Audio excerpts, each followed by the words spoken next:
Jason, you've had some time to reflect on Saturday's game now. The biggest takeaway for you? For me, it's just it's a learning process where you have to individually and collectively can't get behind the eight ball too early in matches by making mistakes that will cost you at this level, and the higher the level that goes. Also in the second half, we made some adjustments. We came out in the second half and we had a bit of the play and a good spell for about 15 minutes. And it's a learning process for the players to know that when you have that spell, you have to capitalize on the numerous chances that we had to get ourselves back in the game. And if that's the case, maybe it becomes 2-2 and it's a different game. But in the end, you never really know because we didn't capitalize on those chances. I've been told that penalty in the second half, it seemed like you guys were taking the play to New York. What were the big changes you made at halftime to kind of change the tide?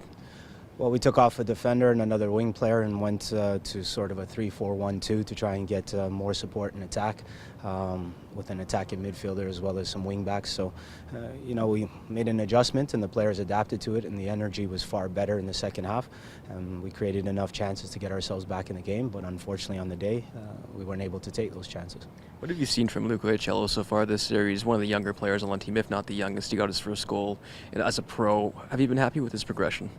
Yeah, most definitely. He's a very cerebral player, and he's always thinking the game and uses his brain quite often.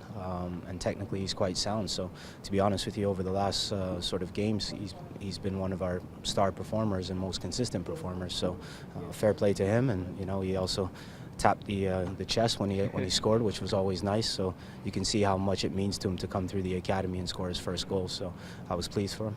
Through 3 games, it seems like burners on the other team have caused you guys the most problems, whether it be Dane Kelly in the first game. What do you tell your defenders to kind of look out for? You can't really combat speed. No, sometimes if you don't have as much pace as an opponent, then you have to use your brain and you have to be switched on at all times. A lot of it is awareness and positionally taking up the right positions in order to put out fires, because as defenders and goalkeepers, our jobs are putting out fires constantly. We're always making sure we're covering for other people in the event something happens. So as you can see, the setup today is all about defending, 1v1s, 2v2s, 3v3s, 4v3s, just getting the players into that sort of competitive environment where they have to make quick decisions and the right decisions. So we're trying to improve. I'm wondering if you might be able to share your thoughts on Alex Bono and Colin Roberts, 2 goalkeepers, young with plenty of potential. What have you made of their time with your team so far? Well, so far, we've analyzed the sort of goalkeeping department along with the goalkeeping coaches, and we decided to give Bono the first set of games, and to be fair to him, he's done quite well. And other situations, he knows that he can improve on those, but we have to keep things in perspective. It's his first sort of professional games. As for Colin Roberts, he's been around the club a few more years, obviously, and he's going to get his opportunity as well. So it's fierce competition. We want fierce competition all over the park, and that's what will push each other to get better. So, so far, so good.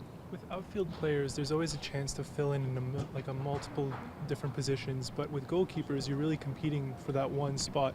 When you look at, for example, the 2014 goalkeeper stats, there's maybe 25, 30 goalkeepers who actually get minutes, and then the rest don't. How important is it for young goalkeepers like Bono and Roberts to have a place in a USL team where they can also get regular minutes in terms of their development?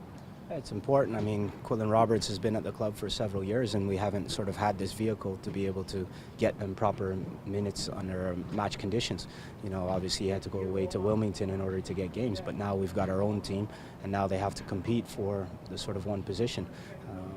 But at the end of the day, they'll still get minutes on the pitch, and that's where they have to maximize their minutes on the pitch in order to develop. So it's a good problem to have. Thank you.